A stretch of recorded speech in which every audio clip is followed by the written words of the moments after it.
அனைவருக்கும் பரம்பரை ஜோதிடர் பெருங்குளம் ராமகிருஷ்ணனின் அன்பின் வணக்கங்கள். ஜூலை மாதத்திற்கான பலாபலன்களை பார்க்கலாம். அதற்கு முன்னாடி இந்த மாதத்தில் இருக்கக்கூடிய கிரக நிலவரங்களையும் கிரக மாற்றங்களையும் நாம பார்த்துடலாம்.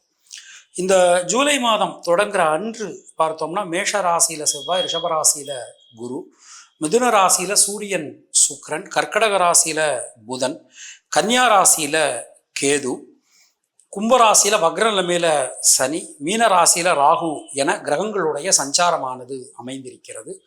ஜூலை மாதம் 7ஆம் தேதி சுக்கிர பகவான் கடகராசிக்கு பெயர்ச்சி ஆகிறார். ஜூலை மாதம் 11ஆம் தேதி வியாழக்கிழமை அன்றைய தினம் ரிஷபராசிக்கு செவ்வாய் பகவான் மாறுகிறார். ஜூலை 16 செவ்வாய்க்கிழமை அன்றைய தினம் சூரிய பகவான் கர்க்கடக ராசிக்கு மாற்றம் தெரிகிறார். அன்னைக்கு தான் தட்சிணாயன புண்ணிய காலம், அதாவது ஆடி மாத பிறப்பு. புத பகவானுடைய வக்ர நிலைமை இந்த மாதம் 20ஆம் தேதி தொடங்குகிறது. இதுதான் இந்த மாதத்தில் இருக்கக்கூடிய கிரக நிலவரங்கள். நாம கொடுத்திருக்கக்கூடிய கிரக நிலையானது வாக்கிய பஞ்சாங்கத்தினை அடிப்படையாக கொண்டது. மற்ற கிரகங்களுடைய இருப்புல எந்த விதமான மாற்றங்களும் இல்லை, சந்திரனை தவிர. உங்கள் ராசிக்கான பலாபலன்களை பார்க்கும்போது விதி மதி கதி என்று பார்த்து கொள்ள வேண்டியது. அதாவது லக்ன ரீதியாக, ராசி ரீதியாக, உங்களுடைய ஜனனகால ஜாதக கட்டத்தில் சூரியன் எந்த ராசியில இருக்காரோ அதுதான் கதி. அது ரீதியாக நீங்கள் பார்த்து கொள்ள வேண்டியது. மேலும் உங்களுடைய ஜாதகப்படி உங்களுக்கு என்னென்ன தசா புத்தி நடக்கிறது, தசாநாதனுடைய சாரம் என்ன, அவருடைய ஆதிபத்தியம் என்ன, அவருடைய பார்வை என்ன, அவரோட எந்தெந்த கிரகங்கள்லாம் சேர்ந்திருக்காங்க என்பது மாதிரியும் உங்கள் பலன்களை பார்த்து கொள்ள வேண்டியது, செய்து கொள்ள வேண்டியது. இனி உங்கள் ராசிக்கான இந்த மாதத்திற்கான பொதுவான பலாபலன்களை பார்க்கலாம். துலா ராசிக்காரர்களை பொறுத்தவரை இந்த மாதம் ராசிநாதன் சுக்கிரன் அவர் பாக்யஸ்தானத்துல சஞ்சாரம் பண்றார். அப்புறம் தொழில் கர்ம ஜீவன ஸ்தானத்துக்கு 7ஆம் தேதி அவர் மாறிடுறார். 4ஆம் இடத்தை பார்க்குறார். 4ஆம் இடத்தை ஏற்கனவே குரு பார்த்துட்டு இருக்கார். அதெல்லாம் நமக்கு ஒரு பெரிய அனுகூலம். நிறைய துளாராசிக்காரர்கள், அதாவது ஒரு 10 பேருக்கு 7 பேர் வச்சுக்கலாம், எங்கிட்ட பேசும்போது சாமி 8ல் குரு போயிட்டாரே அதனால எங்களுக்கு ஏதாவது பிரச்சனையா, ஒரு நார்மல், அதாவது எப்படி சொல்றதுன்னா சாதாரண ஒரு சின்ன சின்ன விஷயங்கள்ல பிரச்சனைகள் வந்தா கூட அவங்க கேட்கறது என்னன்னா இந்த 8ல் குரு இருக்கிறத ரொம்ப பெருசா அவங்க நமக்கு கேட்குறாங்க. ஸோ நம்ம அடிக்கடி பதிவு பண்ணக்கூடிய விஷயம்தான், மறுபடியும் பதிவு பண்றோம். ஏன்னா அது நிறைய பேர் பயப்படுறதுனால நம்ம அதை பதிவு பண்றோம். குரு பகவானை பொறுத்தவரை நவகிரகங்கள்ல சுபகாரகன், அதாவது சுபாவ சுபகாரகன் சொல்லுவான். சுபாவ சுபகாரகன் அப்படின்னா இருக்கிறதுலயே நல்ல கிரகத்திலே நல்ல கிரகம் அப்படின்னு அர்த்தம். அது குரு பகவான் பிரகஸ்பதி அப்படின்னு சொல்லுவார். அப்ப அவருக்கு என்ன ஒரு ஸ்பெஷாலிட்டி அப்படின்னா, குரு பகவானை பொறுத்தவரை ஒரு ஒரு கிரகம் அப்படின்னு எடுத்தோம்னா அதுக்கு நிறைய பலம் சொல்லப்பட்டிருக்கு. இப்போ உதாரணமா ஸ்தான பலம், அதாவது பார்வை பலம், திருக்பலம், பார்வை பலம், அப்புறம் உச்சபலம், நீசபலம், அப்படிலாம் நிறைய பலம் இருக்கு. அதுல குரு பகவானுக்கு ரொம்ப அதிவிசேஷமா சொல்லப்பட்டிருக்கிறது பார்வை பலம் தான். அப்போ குரு பார்க்க கோடி நன்மைன்னு நமக்கு பழமொழியே அமைஞ்சிருக்கு. அப்போ அந்த அளவுக்கு குரு பார்வை நமக்கு ரொம்ப ரொம்ப முக்கியம், பிரதானம்.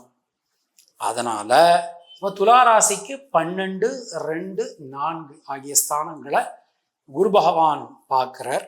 அது ரொம்ப உத்தமோத்தமம், ரொம்ப ரொம்ப நல்லா இருக்கு.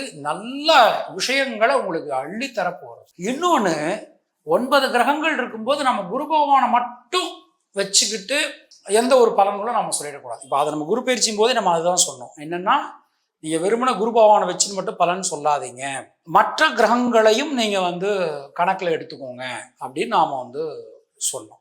இப்போ நம்ம இந்த மாதத்தை பொறுத்த மட்டில் உங்களுக்கு சுணங்கி கிடந்த காரியங்கள், முடங்கி கிடந்த காரியங்கள் மீண்டும் வேகம் பெறும்.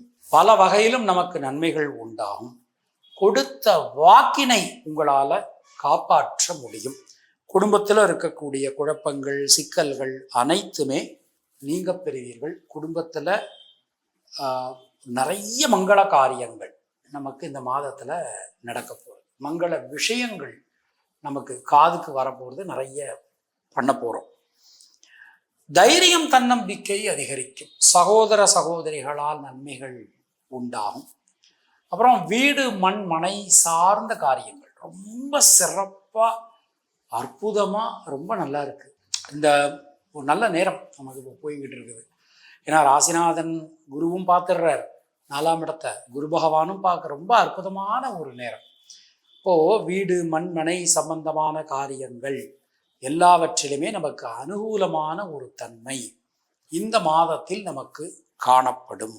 குழந்தைகளுடைய உடல் ஆரோக்கியத்துல கொஞ்சம் கவனமா இருந்துக்கணும். நீங்க அதாவது உங்க குழந்தைகளுடைய உடல் ஆரோக்கியத்துல கொஞ்சம் கவனமா இருந்துக்கணும். முக்கியமா குழந்தைகளுடைய இந்த ஜாயின்ஸ் சம்பந்தமான விஷயங்கள் அதுலலாம் நீங்க கொஞ்சம் கவனமா இருந்துக்கிறது உங்களுக்கு நல்லது. அப்புறம் நீங்களே என்ன அப்படின்னா, அந்த இயந்திரங்கள் பயன்படுத்தும் போது, அப்புறம் அக்னி பயன்படுத்தும் போது, மின்சாரம் சம்பந்தமான விஷயங்கள் பயன்படுத்தும் போதெல்லாம் கொஞ்சம் நீங்க கவனமா இருந்துக்கிறது நல்லது. அது மாதிரி திருமணம் சம்பந்தமான விஷயங்கள், மங்களமான விஷயங்கள் அதெல்லாம் உங்களுக்கு இந்த மாதத்துல நடக்கும். மனசுக்குள்ள இருக்கக்கூடிய வீண் குழப்பம், பயம் ஆகியவை நீங்கி ஒரு நல்ல தெளிவு நமக்கு இந்த மாதத்துல உண்டாகும். யோக பலன்கள், அதிர்ஷ்ட பலன்கள், நல்ல மாற்ற பலன்கள் அது எல்லாமே நமக்கு கிடைக்க போறது. தொழில் உத்தியோகத்துல நல்ல ஒரு விருத்தி, நல்ல ஒரு முன்னேற்றம், சீரான வளர்ச்சி அது எல்லாமே நமக்கு கிடைக்கும். நல்ல ஒரு லாபம், முன்னேற்றம் தொழிலில் ரொம்ப ரொம்ப நல்லா இருக்கு. புதிய உத்தியோகம் சம்பந்தமான விஷயங்கள் அனைத்திலுமே உங்களுக்கு ஒரு நல்ல ஒரு அனுகூலமான தன்மை காணப்படும். அரசாங்க அனுகூலம் நமக்கு கிடைக்கும்.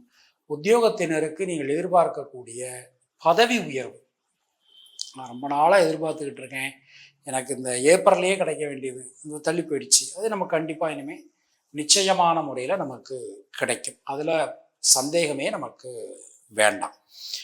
பெண்களுக்கு எடுத்துட்டோம் அப்படின்னா வீடு மண்மனை சம்பந்தமான காரியங்கள் அனுகூலத்தை கொடுக்கும். ஆடை ஆபரண சேர்க்கைகள் நமக்கு உண்டாகும். முயற்சிகள்ல இருந்து வந்த தாமத போக்கு விலகும். எந்த விஷயமும் உங்களுக்கு அனுகூலமா நடக்கக்கூடிய ஒரு அற்புதமான ஒரு மாதமா இந்த மாதமானது நமக்கு அமைஞ்சிருக்கு. மாணவர்களுக்கு எடுத்தோம்னா கல்வியில நீங்க அடுத்த கட்டத்திற்கு, வாழ்க்கையில அடுத்த கட்டத்திற்கு நீங்கள் போவதற்கான ஒரு நல்ல நேரம் கணிந்திருக்கிறது. முயற்சிகள்ல இருக்கக்கூடிய தேக்க நிலை அனைத்துமே நமக்கு விலகும். பொதுவா இந்த மாதம் நம்ம எடுத்துக்கிறோம், சித்திரை நட்சத்திரத்தில் பிறந்தவர்களுக்கு சுணங்கி கடந்த காரியங்கள், முடங்கி கடந்த காரியங்கள் மீண்டும் வேகம் பெறும். எந்த விஷயத்திலும் இருக்கக்கூடிய தேக்க நிலை விலகப் பெறுவீர்கள். சுவாதி நட்சத்திரத்தில் பிறந்தவர்களுக்கு முயற்சிகள் அனைத்தும் பலிதமாகும். சுணங்கி கடந்த காரியங்கள், முடங்கி கடந்த காரியங்கள் மீண்டும் வேகம் பெறும். மனதிற்கு திருப்தி அளிக்கக்கூடிய நல்ல பலன்கள் கிடைக்கும். விசாகம் நட்சத்திரத்தில் பிறந்தவர்களுக்கு யோக பலன்கள், அதிர்ஷ்ட பலன்கள், நல்ல மாற்ற பலன்கள் உண்டாகும். பொருளாதாரத்துல நல்ல ஒரு வளர்ச்சி, அபரிமிதமான வளர்ச்சி நமக்கு கிடைக்கும். தினசரி மகாலட்சுமி வழிபாடு செய்து வருவது நமக்கு சிறந்த பரிகாரம். உங்களுடைய அதிர்ஷ்டமான எண்கள் 3, 6, 9. அதிர்ஷ்டமான நிறம் பச்சை, வெள்ளை மற்றும் நீலம்.